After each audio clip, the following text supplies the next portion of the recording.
In this video, I'm going to talk about the amazing band Joy Division and how they eventually changed into the another amazing band, New Order.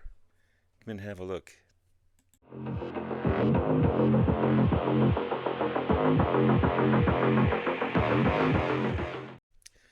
Good morning, everyone. It's Robert from On My Turntable. Hope you're having a great morning this morning. It is Thursday morning.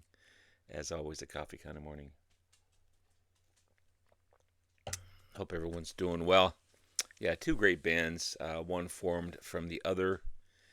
You start off with Joy Division, the amazing band Joy Division, post-punk, new wave, gothic rock band from Salford, England, formed in 1976, made up of vocalist and guitarist and lyricist Ian Curtis, guitarist and keyboardist Bernard Sumner, bassist Peter Hook, and drummer Stephen Morris.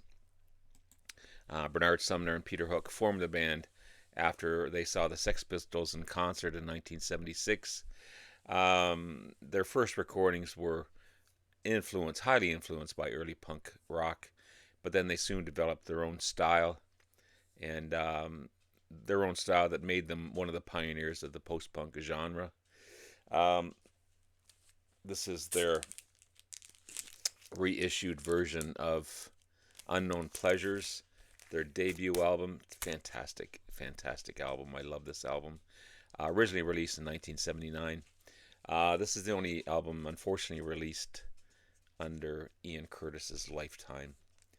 Um, but yeah, it's a beautiful, beautiful sounding album. It really is. Curtis struggled with personal problems.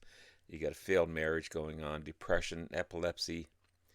He would take seizures on stage, and it made him difficult to perform. And then he would unfortunately die of suicide on the eve of what would have been their first North American tour. He was only 23 years old, man. That's way too young to go through the struggles that he had, unfortunately. Their only other album, as far as a studio album, is Closer, released 2 months after Curtis's death. You got the hit single Love Will Tear Us Apart. That became their highest charting release. Originally released the album itself in 1980. This is a remastered version. Again, another amazing sounding album. Both excellent, despite all the issues that went on making this album. Between July and October of 1980, the remaining members of the band, with the addition of keyboardist and guitarist Gillian Gilbert, regrouped and reformed into New Order. They became very successful, completely changed their sound. They did blend some post-punk with electronic and dance music influences. They became a prominent influence, Joy Division did, with the goth rock scene as well. I only have, again, two of their albums. This is their second, Power, Corruption, and Lies. The second album released in 1983 originally. This is another remastered version. Beautiful sounding album. Beautiful. This one was met with widespread acclaim. Listed as one of the greatest albums of the 80s.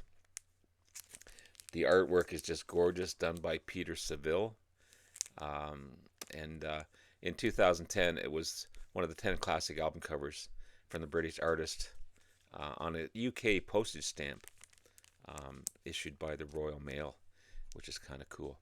It combines synth pop, new wave, synth rock, dance rock. It's a beautiful sounding album. Beautiful sounding album. The only other album I have, when Chris Profey talks about purging, excellent 3-part series that Chris Profey did. I purged this album about 2 to 3 years ago, I think, and I regret doing it so much that I picked up another copy yesterday, and happy that I did. That other copy was an OG copy for sure, but yeah, This is Substance, or Substance 1987, as some people call it.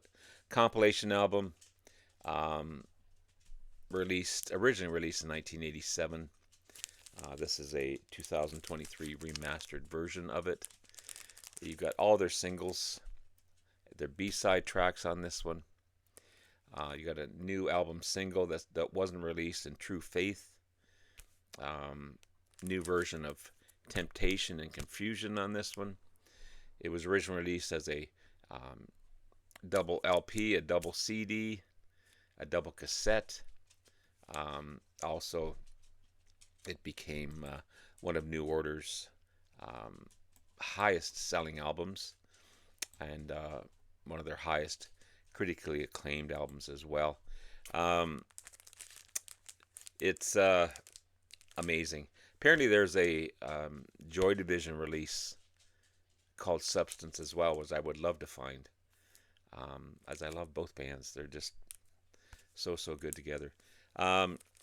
According to Peter Hook, the band's bassist, the albums were created because of Factory Records owner Tony Wilson. He bought a new Jaguar with a CD player in it, and he wanted all the New Order's hits on one CD, so apparently that's how this album came about. But it's beautiful, embossed, double album, gorgeous stuff. If you don't know New Order, or if you don't know Joy Division, definitely check these albums out, as well as other stuff that they've released. But yeah, two amazing bands that merged into one, and again, a tragic story in one of them, and it is unfortunate that a young man like that lost his life, but it turned into something beautiful in New Order. So there is a rainbow at the other side, apparently. But yeah, two fantastic bands. So check these all out. I'm so happy to have them in my collection now, and I'm gonna really enjoy listening to both and seeing the comparison between the two. I know they're completely different styles, but beautiful stuff. Have yourself a great rest of the day. Love you all. We'll talk to you again soon. Bye now.